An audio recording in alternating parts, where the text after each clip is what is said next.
Baik, kami dari kelompok 1 akan memperagakan cara pengambilan sampel difteri. Di sini kami akan memperkenalkan, di sini ada Ibu Devi sebagai petugas kesehatan dan ada Ibu Dahlia sebagai pasien dan ada Ibu Desi sebagai pembantu petugas kesehatan. Nah, di sini sebelum kami memulai memperagakan cara pengambilan sampel difteri ini, di sini kami akan mengenalkan alat-alat dan bahan yang akan digunakan saat melakukan pengambilan sampel difterinya. Di sini ada baju APD atau hazmat, ada celemek, handscoon,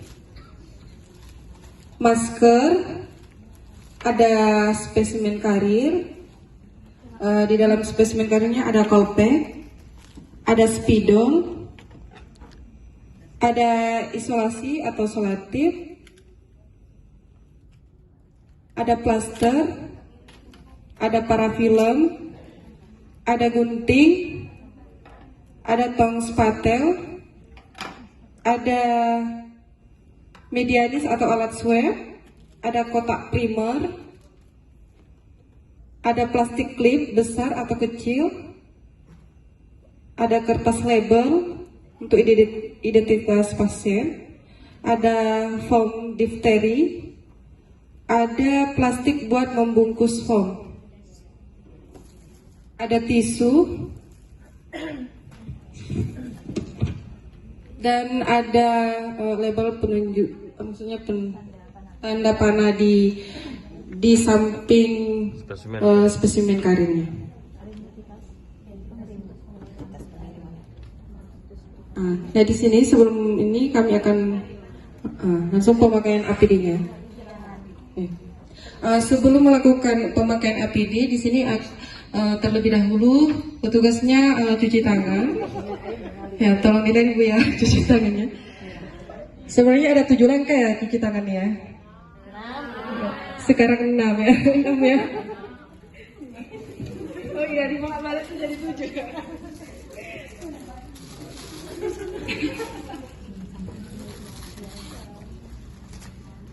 Di sini petugasnya akan memakaikan APD terlebih dahulu.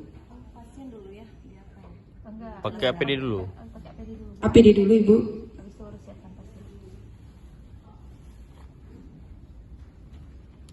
Dan jangan lupa sesuai dengan arahan tadi, petugas di sebelah kanan Ibu ya, dan pasiennya di sebelah kiri biar lebih bagus.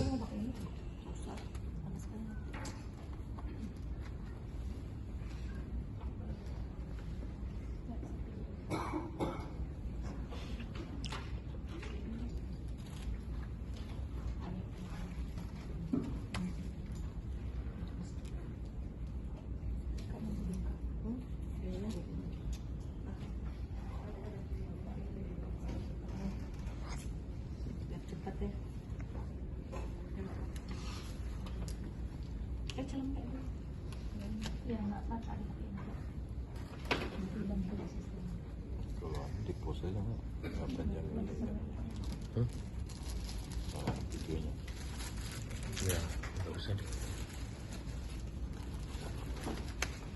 Baru 3 menit. Ini 3 menit.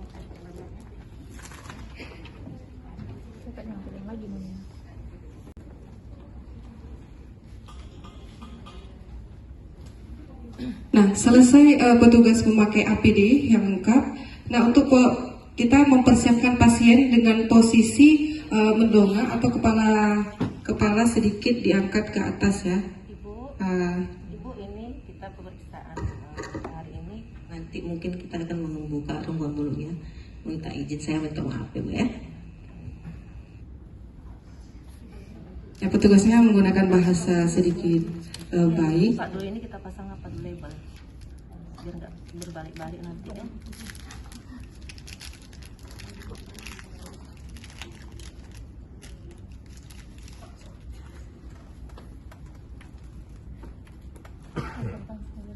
Di sini kita menggunakan spatel dengan mengambil sampel. Nah, di sini sebelumnya sebelum pengambilan sampel kita akan tempelkan daftar nama atau identitas pasiennya dengan ada nama, umur, tanggal pengambilan datanya, nomor EPID-nya.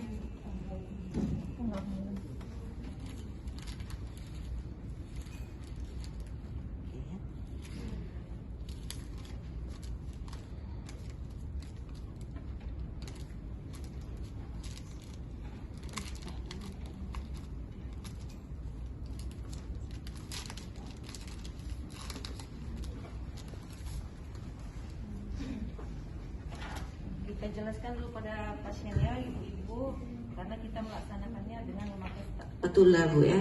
Jadi kalau bisa spatulanya lagi patelnya dalam keadaan steril. Itu harus kita jelaskan, memang kita laksanakan dengan steril.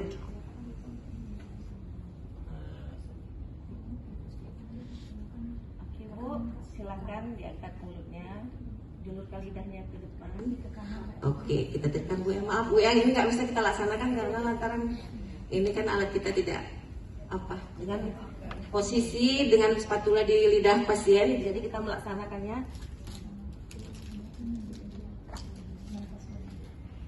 Oke, menyuruh pasien menjulurkan lidahnya dan membuka rongga mulut dan kita melakukan swab bagian rongga mulutnya.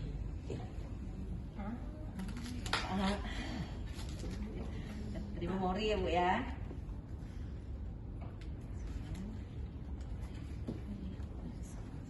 Setelah pengambilan sampel, lalu memasukkan ke dalam tabung.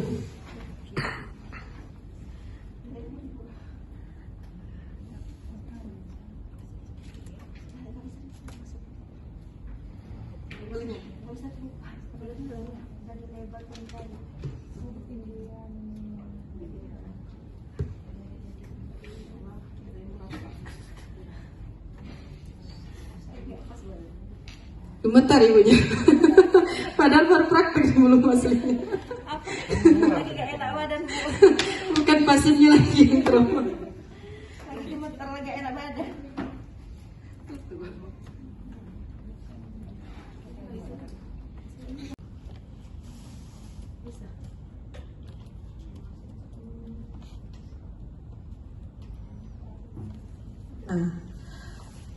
Setelah ditempel parafilmnya kita kira-kira bahwasanya tidak tumpah lagi, itu sudah cukup untuk pemutaran parafilmnya di tabung tersebut ya. Oke, kita balut dengan tisu ya. Kita balut dengan tisu ya. Nah, biar lebih aman lagi, kita balut lagi dengan tisu.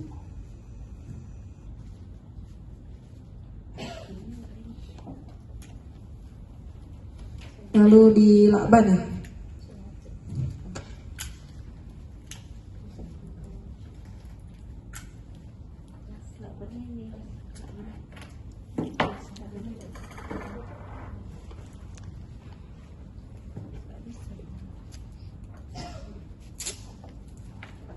Kenapa bisa nggak bisa masuk?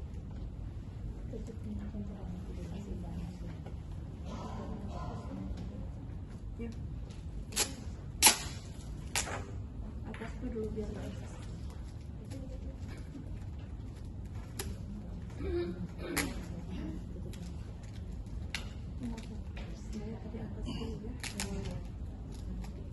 Nggak pegang aja kan?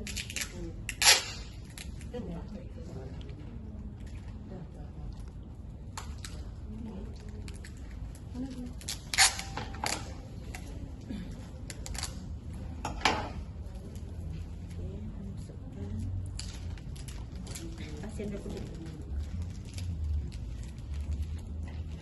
Kita pastikan tidak ada udara. Ya, setelah itu akan masukkan kembali spesimennya ke dalam plastik klip dan dilakban kembali ya plastik klipnya.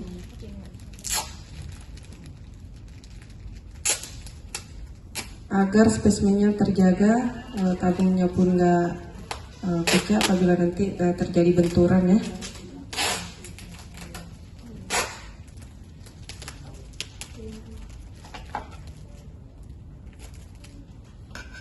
Nah, setelah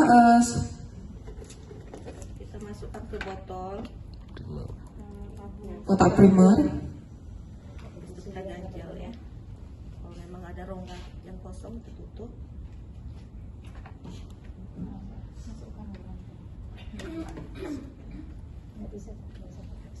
Nah, setelah spesimennya diletakkan di kotak primer, setelah itu kita letakkan di spesimen karir dengan posisi yang berdiri agar tidak tumpah ya kalau mabuk kena ini spesimen karirnya sedikit kecil. Spesimen karir bukan ini. Nah, setelah spesimennya udah dimasukkan ke dalam tutup, di sini ada tanda panah agar penanda apabila nanti melakukan pengiriman tidak dilakukan bolak-balik ya, agar tidak tumpah spesimen karirnya, spesimennya. Dan spesimennya di sela-sela ini akan dilakban kembali.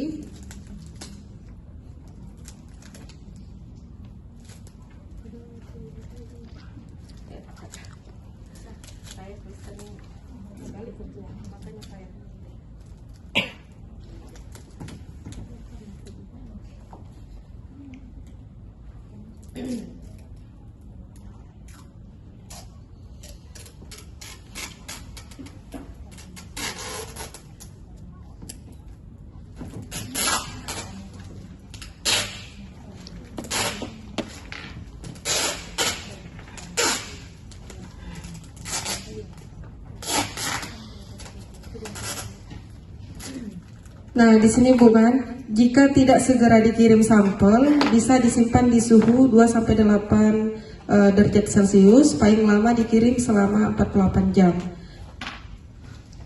Di sini kita sudah melengkapi nanti atas data pasien, nama, alamat penerimanya, identitas, ya, jenis spesimennya.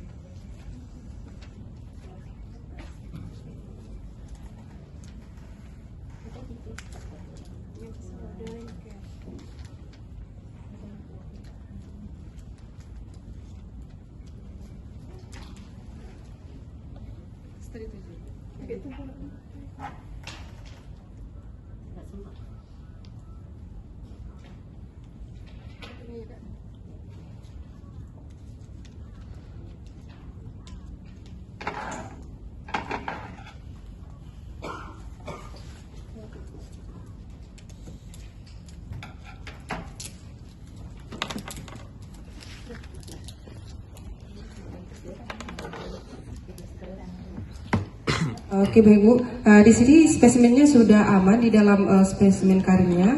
Nah, di sini sudah siap dikirim.